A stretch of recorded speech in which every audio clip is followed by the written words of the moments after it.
And then 11 years later, they gave Congress, Article 1, Section 8, Clause 17, the power to legislate in all cases whatsoever. Why? Why would they do that? Just 10 years before, 11 years before, they said it was an absolute tyranny. It's in the Declaration of Independence. And yet they gave it the... And by the way, just to show you that a couple of days ago or weeks ago, whatever it was, when Nancy Pelosi impeached the president, which is constitutional. They've got the power to do that. Then the Senate has the power to hear the charges and determine whether they should remove the president. And when Nancy Pelosi she told the Senate what she wanted them to do and hold extra meetings and bring in new visitors, new guests, testimonies. She was saying to them that the Constitution is null and void. I have the power to legislate in all cases whatsoever, and I'm going to tell you how to run your affairs. Well, to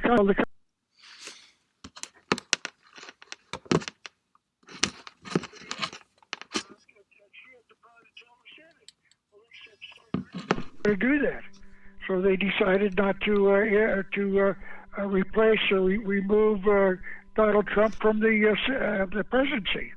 So, Ralph, let's back up here a little bit. The question was, are we living in a constitutional republic? And you said, no, we never have. And then you drew on some examples regarding the Declaration of Independence, 1776. Yet, what you're saying is that, was it King James there at the time in the UK? Are you saying that the United States has never actually become independent from England? You can read the Federalist Papers, and James Madison, who wrote Article 1, Section 8, Clause 17, said something to the effect that we wanted a pure democracy where we used to get together and decide, get the citizens together and decide what we wanted to do, and that's called a democracy. But as we started to grow, we couldn't do it.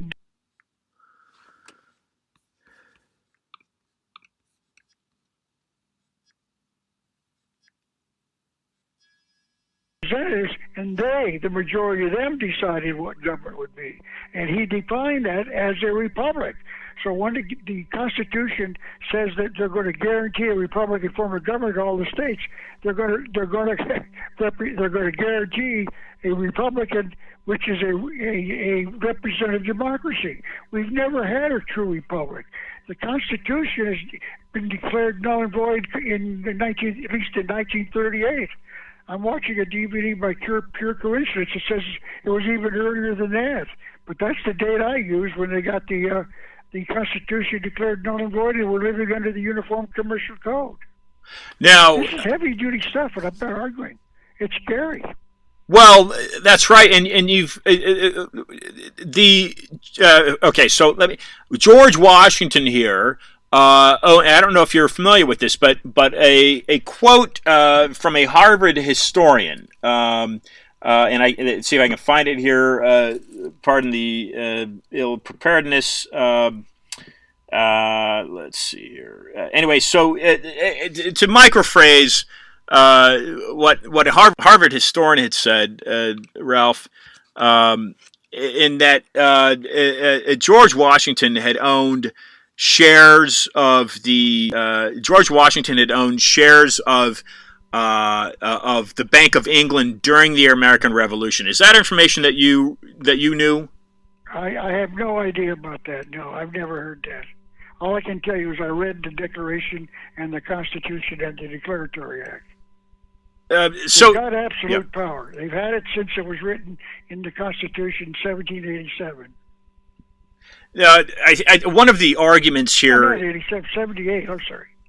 One of the arguments, I think, here, Ralph, is that the Corporation of London, where the Bank of England is housed, is a separate sovereign entity from the rest of the UK, in that the British monarchy must ask for permission to enter the corporation and speak with the Corporation of London. It's something that has existed prior to William the Conqueror, and that William the Conqueror was unable to conquer it in 1060, and yet it remains a sovereign, independent system, medieval in that sense, apart from the UK, and it has a direct line to Rome. It's a Roman banking system, essentially, from what I understand, and it still remains today in 2020. So that it basically acts like the Federal Reserve, Ralph.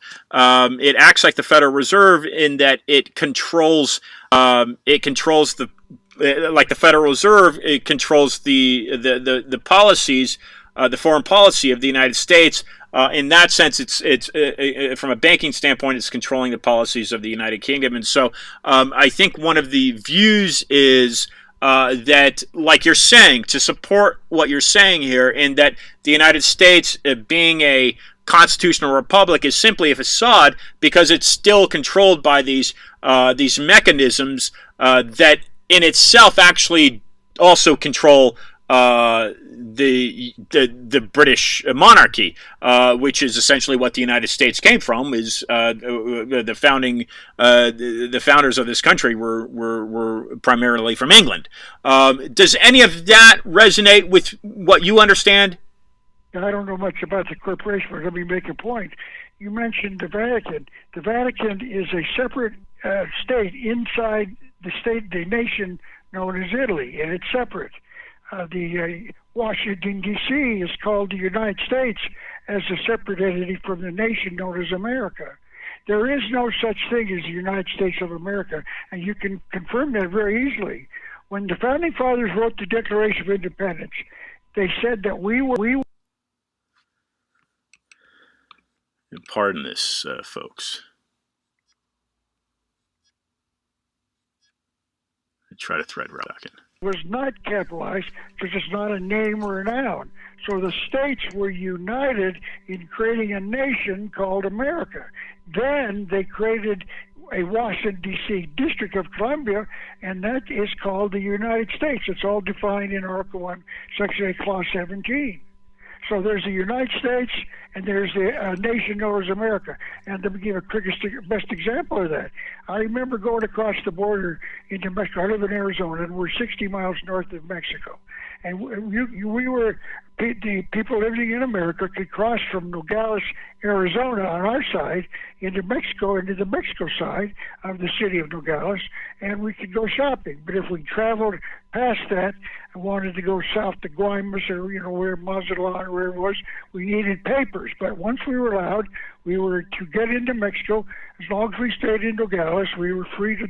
We didn't need a passport or a visa. We just brought our money and shopped and spent it. Now we're coming back into the nation known as America.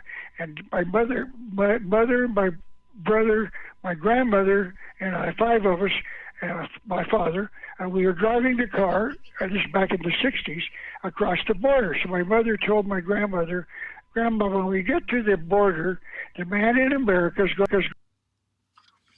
All right, pardon this, folks. There is a technical glitch here.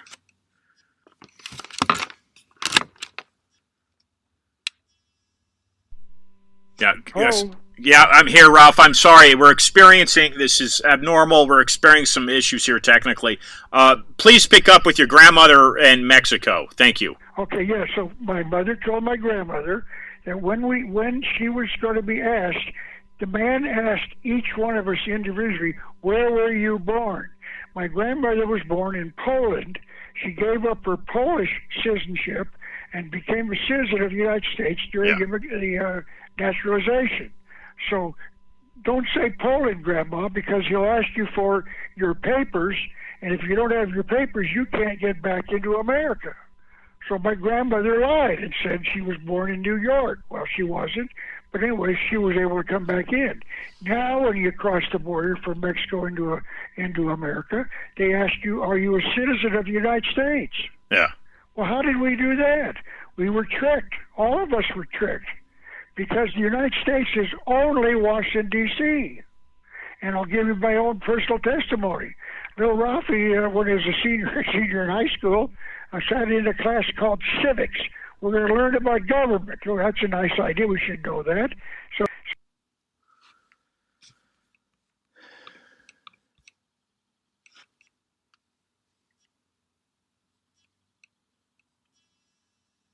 So the lady came from the Social Security Administration and said, I'll make it brief. You're all seniors. You're going to graduate. And when you do, you go out for your first job. You're going to be asked for a Social Security number, and you don't have one of those. You fill out an application, who you are, where you live, how old you are, what schools you went to, what you did in class, whatever they want to ask about you for their records, and they're going to ask you for a Social Security number. So come into the office and we'll get you a number. So we all walked in there, and the question was very simply, are you a citizen of the United States? And we are not. We're a citizen of Arizona or New Mexico. I moved from Arizona to California, so I became a citizen of California. As long as I'm inside the state nation known as America, I'm a citizen wherever I go, but of that state. So we all said yes, of course. We were born. I never was born in Germany or Czechoslovakia or Brazil. I was born in the United States. That means I was born into Washington, D.C. And the Washington, D.C. has the absolute power to legislate in all cases whatsoever. There is no law requiring any of us to get a Social Security.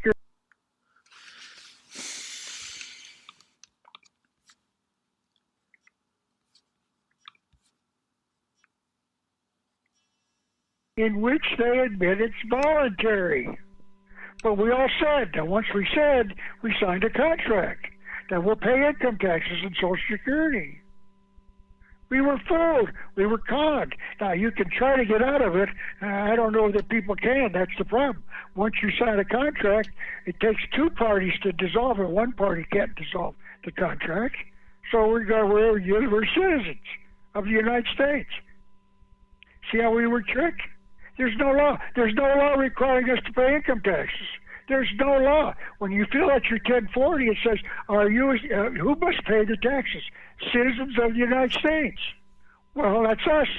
I tried to get out of it by going on jury duty. I wrote to the lady of the form. The first question was, "Are you a citizen of the United States?" I said, "No." I said, "I'm a citizen of the state of Arizona. Yeah. And if I move to California, I'm a citizen of California. I'm not a citizen of the United States." So she said, "Well, no, you're not everybody." And I said, "Well, no, I'm not." Well, I had to go in, and I was hoping to go meet the judge, and the judge going to say, "Who are you, Ralph Epperson?" "Yes, sir." He said, "Where do you live? What do you do?" And I'd say, "Your Honor, I would like to ask a question here, if I may." He said, "Yes." I say, "Your Honor, I've got a form here that I had to fill out the papers about this jury duty thing, and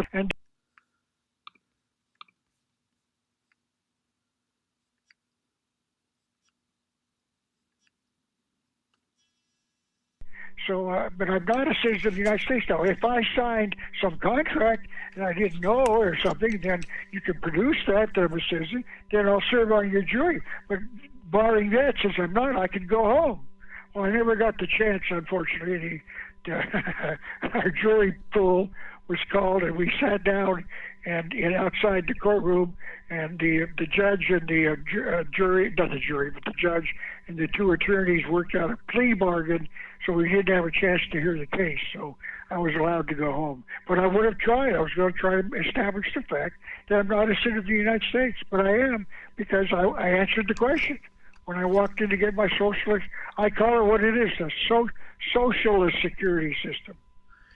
So, Ralph, only those living in Washington, D.C. are citizens of the United States? That's correct. That's why, by the way, our congressmen and senators have their own Social Security program. They're not in Social Security. They got their own. They've got their own retirement program. That's why, because the United States is like the Vatican, or as you said, the City of London. The City of London is a separate corporation or wherever it is. I don't know. I leave it.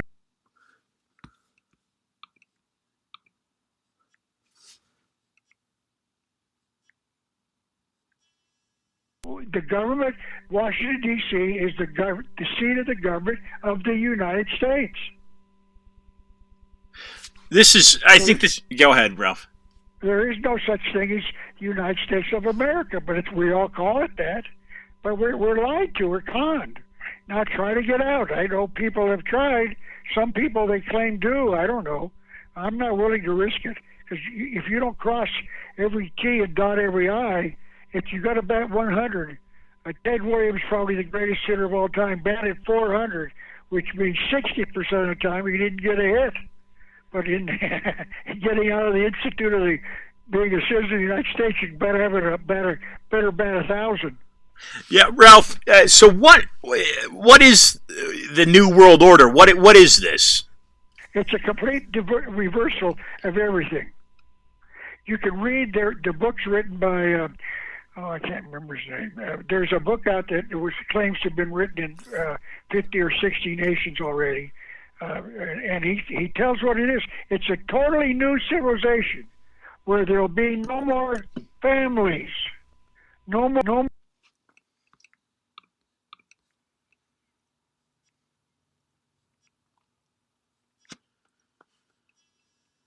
more religion. Hogwash, you say? No, that's what it means. It's the Novus Ordo Seclorum. Our founding fathers committed it to us on the back of our dollar bill. You get your dollar bill out, we got two circles. One circle, both of them are the Great Seal of the United States. Every station in the country has, traditionally it was going back to kings. Kings would sign, say, a treaty between A and B nations, and they would fold it over and then seal it with wax, drip wax on it, and as it starts to harden, the king would stick his ring into the wax and then pull it up, and it would be embedded because it would now form in that shape. The exact opposite, where there was highs, there'd be lows, etc., and when there were lows, there'd be highs. So that if the next government got the seal, the contract, they would know whether it had been opened.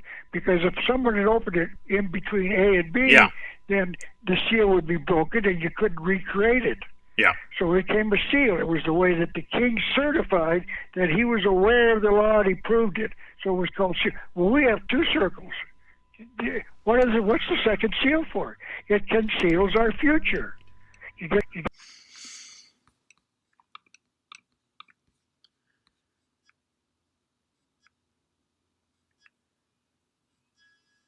The first question is, why do we have Latin in America? We never spoke Latin. We always spoke French, or maybe French was spoke English, and some spoke French, but English is our language of the nation, not Latin. But it translates into announcing the birth of the New World Order. So when George Bush talked about it, he was fulfilling the contract made when they created the Great Seal of the United States on the back of our dollar bill. Take that dollar bill out with a microphone and ask people, you get a dollar bill out, tell me what you know about all those symbols back there. All sorts of numbers, 32, 33, 13, and 9. They're hidden all over. There's concealed numbers all over that dollar bill. And what's this eagle all about? Why does it have 9 tail feathers? Why does it have 32 feathers on one side and 33 on the other? I'm telling you, we could do an hour program on the back of the dollar bill itself. Well, we will. To explain what all those things mean. But notice what it said, announcing the birth of. Notice the I is still above the pyramid. That I was going to land. Notice they were admitting it was a baby, announcing the birth of the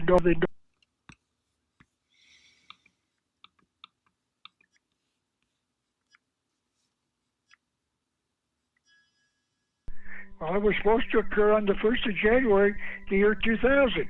That date was cast in concrete, but they didn't pull it off. In 1985, I toured the country in 31 states and 91 cities, talking about watch the year 2000. On January the 1st, the Novus Ordo Seclorum will become an adult. It'll assume its rightful place.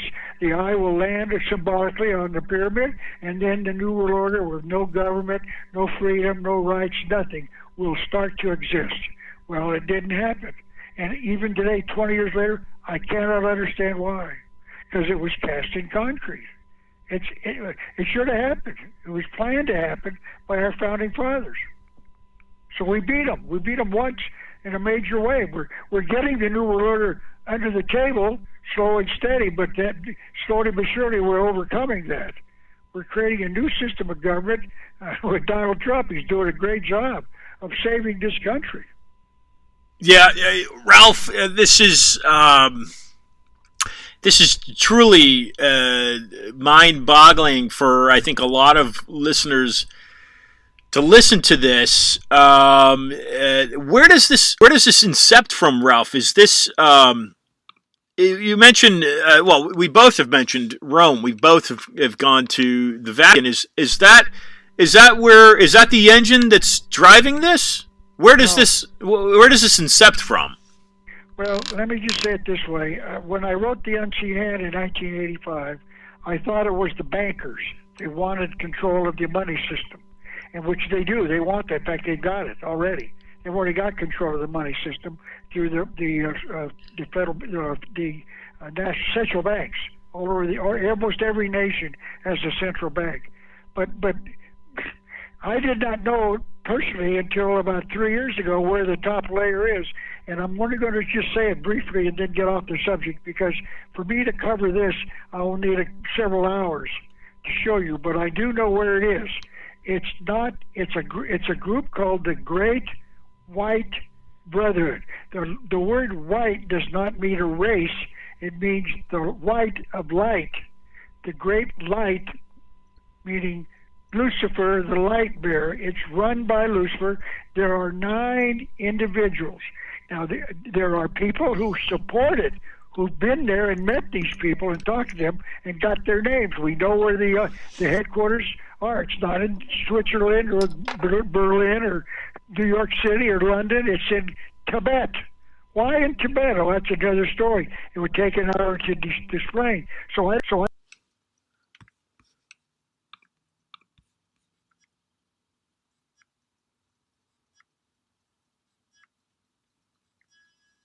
There's one last quick interesting thought about this. If you go to the other side, the eagle side of the of the seal, there's an eagle, and that's fine. That's nice, a beautifully drawn eagle, and it's got 9 tail feathers. Now, I'm not. I don't know what they call people that are bird doctors, but I'm not one of those. But I know this: eagles don't have 9 tail feathers. They've got 10 or 12 or some other number. I forgot. I think it's a dozen. But this one has 9 because the Great White Brother has 9 members running the world. So the tail feathers direct the control of the bird. If the bird wants to go up or down, it raises or lowers its tail. Right or left, it moves it, not the wings. The wings don't control the flight of the bird. The tail does.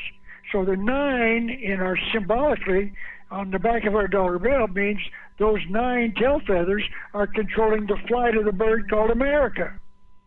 Well, who are the 9? The Great White Brotherhood. And our founding fathers knew it.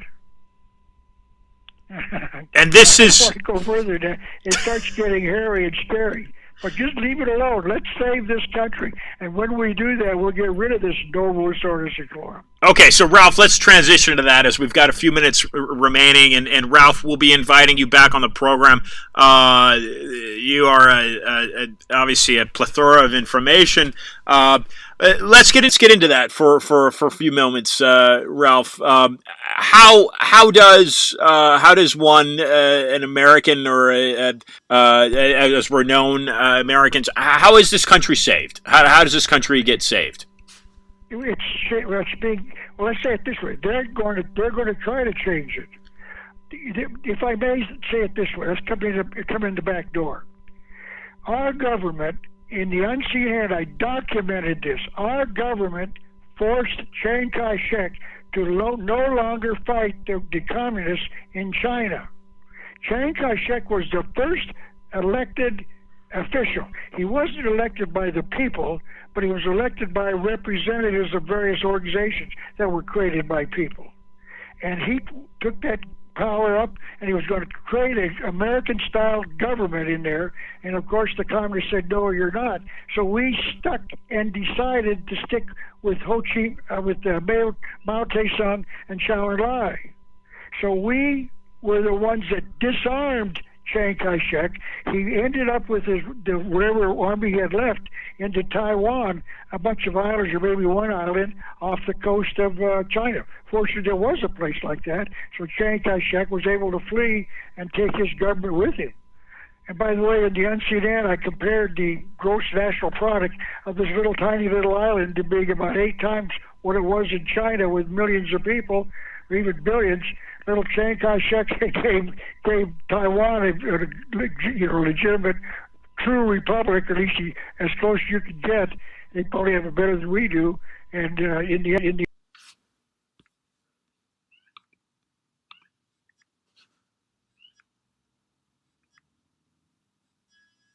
is a branch office of the conspiracy. They do what they are told to do. They know that. We keep them in power. As long as they agree to do what we tell them, not the American government, but the people controlling our government as well. So now, when they talked about China getting nuclear weapons, I've been saying ever since I heard that, they'll never get it, and they haven't yet. Oh, the North Koreans are going to get nuclear weapons? No, I've been saying they're not going to, and sure enough, they haven't. India and Pakistan had a threat of a nuclear war. Neither nation has nuclear weapons. No other nation in the entire globe has nuclear weapons, and no one's going to get it. They'll never get it. Only the United States has them.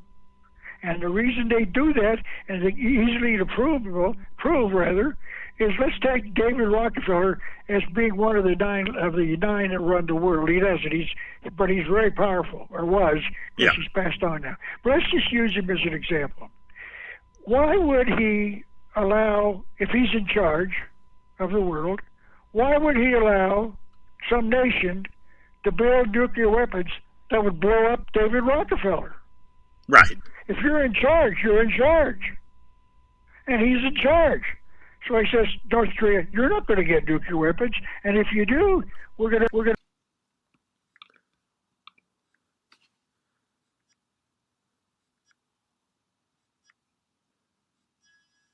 conspiracy controls the world already. And we're going to take it away, get back to what a true constitutional republic is. So these nations are, and I'll give you one more further example. I've got a DVD that's 4 hours long. Only the U.S. has nukes. Please sit down and watch it. I'll prove it to you. It's documentable. They don't have it. Russia has never exploded an atomic bomb. Oh, no, we know they. Oh, no, we don't know they did. They don't have them. They don't have them. They didn't have them in the Cuban Missile Crisis.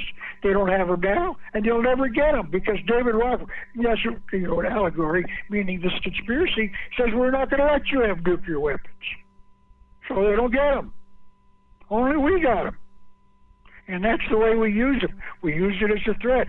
The nuclear weapon threat, the Cold War was a complete fraud.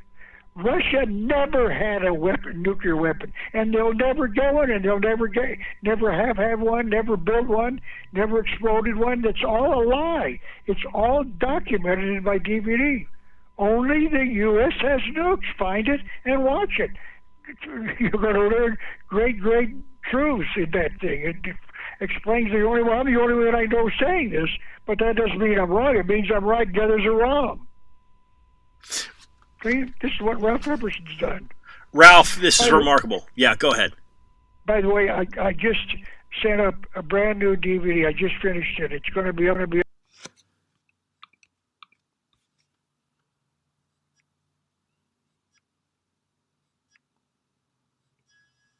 photographs. We didn't go to the moon. It's contained in the NASA photographs. I found it. You'll see them with your own eyes. If you don't believe me, go to NASA and find the pictures. NASA shows every picture they've ever taken. They've all got a big number. So I found them. I looked. It's only about 12 minutes long. It takes 12 minutes to prove we didn't go to the moon.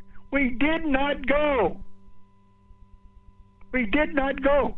Provable with pictures from NASA. It's easy to do. Well, no one else has done it, so I did it.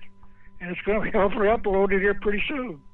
One of little Ralphie Epperson's sticking his nose where it's not supposed to be stuck. Ralph, tell listeners where... There? Huh? You just fell out of your chair, didn't you? Well, it's not the first time that I've heard the moon being a hoax, moon landing being a hoax. Not the first time I've heard that, but it is the first time I've heard NASA having documented it. Ralph, would you tell listeners, and pardon the technical glitches here, tell listeners where they can find those DVDs and find your books? Well, there's 3 ways to get my books. One, you can go to Amazon.com, and they've got a discounted price. You could go to your bookstore, you'll pay the full retail price, or maybe they'll put it on a discounted price and order it from them.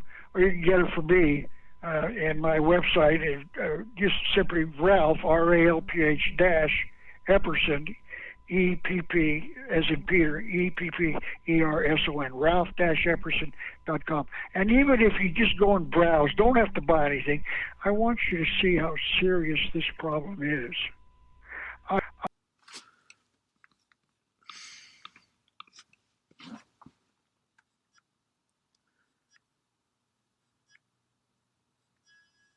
I produce them and I put them on. I don't have the ability to put them on. I have friends of mine do it for me. But there's 27 of them, and most all of them are on the internet. And 2 more, as I said, are coming up right now. They'll be hopefully uploaded within a week or so. Ralph, we'll be bringing you back on the program. What a incredible conversation here. And with the coronavirus and whatnot, I am sure that listeners are going to want to get your take on how to deal with that. We've got to close up shop for today, Ralph. Would you please leave us with some parting thoughts and some parting words? I would agree that I want to say this. Donald Trump is doing an incredible job of saving lives with the way he's handling this. Did you know that when Obama had a virus H1N1, 20-some thousand people died, 150 million people got the virus, and they're complaining about Trump who's got 50 or maybe 100 people have died in America. But when I want to make a statement and start getting America to say this, the Democrats do not know how to govern. If you want proof of that, all of the major cities that have got criminality, especially blacks shooting blacks, all of them have a history of Democrats for 50 years. They don't know how to solve the problem. They just allow it to fester. And there are blacks in this country right now saying we've had enough. Enough is enough, and that's wonderful. Start saying the Democrats don't know how to govern. They didn't solve the H1N1 like Donald Trump's doing it. 20-some thousand people died. 158 million people got the H1N1 virus, according to the reports at the time. And so they didn't know how to handle that. They don't know how to handle the problem with the people living in the streets and the needles and whatever else. I'm not going to get too graphic. How sick that is, and it's disgusting. And we're getting diseases that we haven't had for thousands of years in these cesspools where they're living in the streets all over these cities run by the Democrats. Ralph, and ladies and gentlemen, Ralph, thank you very much for joining the program, Discussion of Truth. We look forward to bringing you back on in the future. Ladies and gentlemen, Ralph Epperson. Thank you. Okay, so we've got 35 minutes of that. I will post that. I dearly apologize if you're tuning in and listening in and there is a glitch. I've not experienced this before. Again, We have been broadcasting remotely now for a few months. We are out of studio, anyway. So we're working on this. We'll be back in another episode here with Makia Freeman. This is Discussion Truth. Be back with you.